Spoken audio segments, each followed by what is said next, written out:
Welcome back, ladies and gentlemen. Today we're going to look at OKC versus Dallas. Dallas played an absolutely great game in Game 2, while OKC dominated in Game 1. I think both of these games have a fair bit of logic behind them and coaching strategy that went into it. I also think that both of them have strategies that can apply to the next game, and ultimately, I think this is going to be a really good series because they're both very high-powered offenses, and they have very few weaknesses that you can capitalize in general. We're going to discuss what led to these two outcomes. Let's go. First thing is, if you enjoy this kind of content, this analysis, I do constant videos. I'll have a video tomorrow about Denver and Timberwolves, as well as I'm sure I'll have future videos on OKC and Dallas as well. So the first thing we want to talk about is for the Mavs, is they intentionally made more of a point to leave, I'd say, more players open. They left Josh Giddey open in Game 1 as well, and essentially you can see that they're not even remotely closing out to him. And so this is significant because Josh Giddey was like a 30% shooter, 31% shooter, and they are simply ignoring him, saying, we are not going to give you anything at the rim. You can have a 31% shot on the perimeter. And not only did they do this off Josh Giddey, but they did this on simply drives where there was potentially going to be an open layup at all. This is a corner three, the highest percentage shot, frankly, that's going to be a three-pointer, and to a very good shooter, and they're helping off significantly with a late closeout.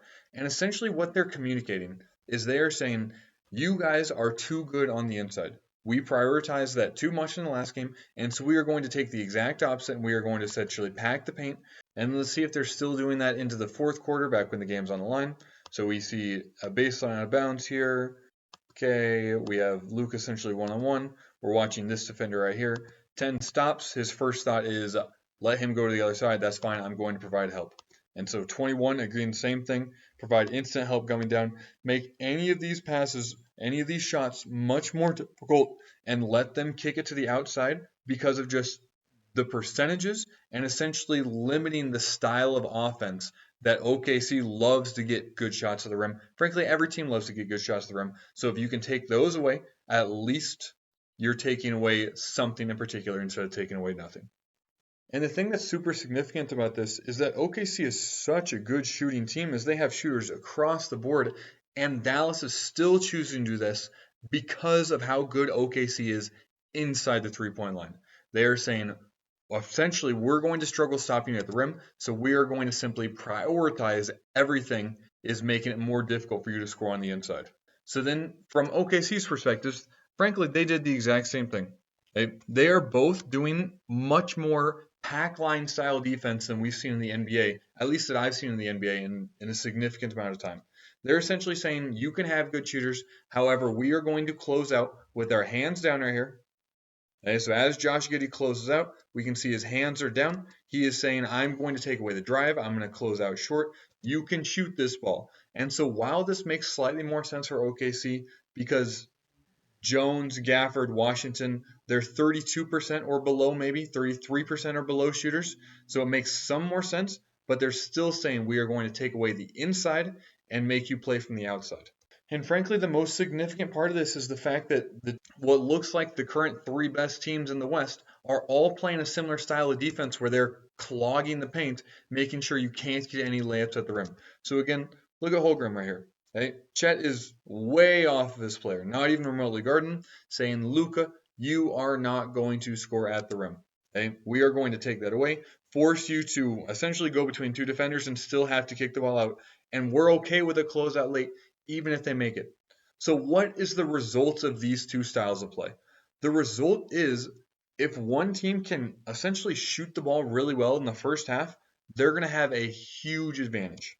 And so this is essentially how Dallas was able to win this game. Dallas won this game because they shot really well in it. OKC won the first game because they shot 45% in it. So whichever team shot better from three is what these two defenses are saying is you're going to win this game. OKC is taking the gamble. They are saying our three-point shooters are better in a 7-game series that we are going to beat your three-point shooters. Look at this defender. Hey, his player's all the way out here. What is he doing? He's saying, nope, nothing at the rim. We are going to leave you wide open on the perimeter. And Dallas, frankly, your whole goal for OKC is to make this player make a difficult decision. And there's so many players that cannot make difficult passes moving downhill. that Denver's struggling with it, Dallas is struggling with it, frankly, OKC is struggling with it, but I think OKC is struggling a little bit less than the other teams. Now, there was one way that Dallas actually did get the ball semi into the paint that I think is semi important and they'll probably go to more, and that's posting up SGA. So, because I believe they have Washington on SGA, that is going to be a size mismatch. And so PJ Washington should have the size advantage. And so theoretically, if he can make good passes when help comes, that should be an advantage for Dallas. And this is like 3 possessions later, and this possession shows us just how much OKC was like trying to help.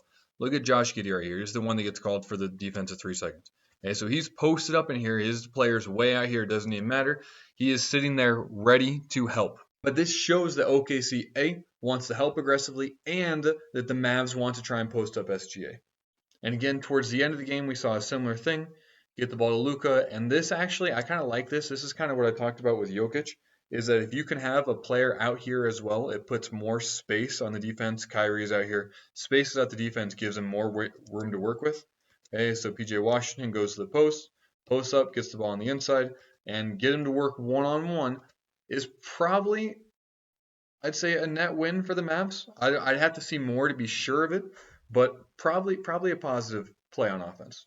So I'm really curious to see if both teams stay with this essentially sag off mentality. And I think if a coach is able to stay consistent with it, I think they're going to have a lot of success, frankly, because the things I always say that layups and dunks at the rim is what beats you. Okay, threes, their threat, their idea of them creates more of an issue than the actual three does.